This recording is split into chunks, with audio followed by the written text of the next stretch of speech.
A few years ago, Roland Ballister, who's the producer of the film, came to me and he had a relationship with Halston's niece and nephew. And his niece was very close to Halston at a period of time where Halston's life was kind of like turned upside down by corporate takeover. And I thought her story was really interesting in the corporate sort of merger aspect of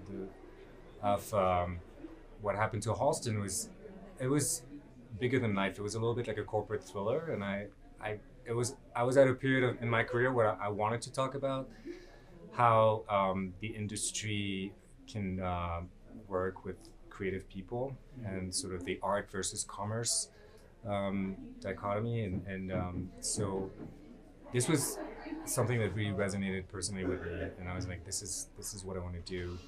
Um, Halston's life went beyond just that corporate takeover. There was, the rest, the context was actually kind of amazing with the 70s and his fashion. So it was just kind of a perfect storm of a great story. Yeah. It sort of reminded me of Citizen Kane a little bit in a sense. And the breadth of it, it was just kind of epic. I'm always interested in creative people. I mean, I think that's what's been the through line so far. And I guess as a filmmaker, you just try to find something that you relate to personally that gets your heart pumping a little bit. And for me, it's creative people and how they deal with their environment, how they create stories, how they put on a fashion show, how they tackle the corporate environment. This is, I, in retrospect, that's how I would like sort of see my work, I guess. The story of Halston was very mysterious. It was full of sort of holes and ellipses and like peers that he didn't want to talk about or things that were there were so many conflicting stories about.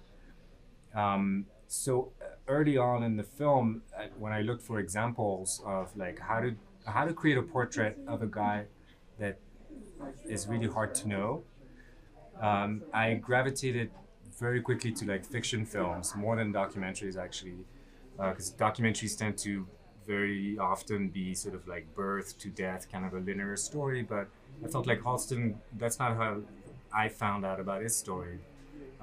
There were too many things that were, um, you know, that I had to investigate in order to find out. So one of the example was Citizen Kane, which of course is everyone's like favorite film. But I really love the way that Orson Welles frames the story as an investigation and takes you on this journey um, to find out who Charles Foster Kane is. And I felt like as a documentary filmmaker, it's very much the same journey that we're on, where you have some images, you have some testimonies, sometimes conflicting, sometimes like, going in the same direction, but eventually you're trying to find the rosebud of like, who is this guy who did all this? I mean, it helped that like uh, Halston was such a self-made man and created this entire empire, just like Charles Foster Kane. And then he had a very abrupt downfall, where you could see a lot of,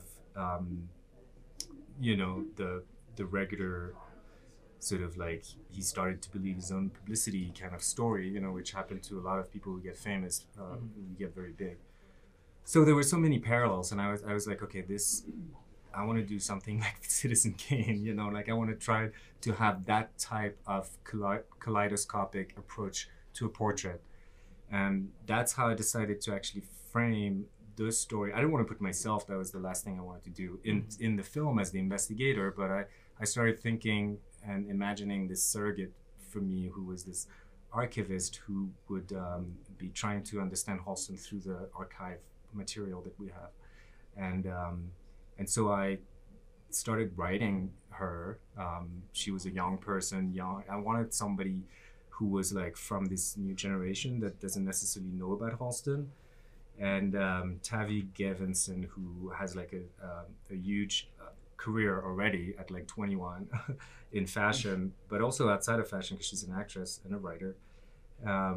Immediately sort of came to mind, and she has this sense of curiosity and a little bit of nerdiness that I liked for these characters. So we met for coffee, and it was like the week of her 21st birthday, and she immediately got excited about the story because she knew about Halston, she knew about Studio 54, and she knew about the minimalist sort of look, but she discovered the business story and, you know, the sort of early 70s free-spirited sort of career of Halston that she didn't necessarily know.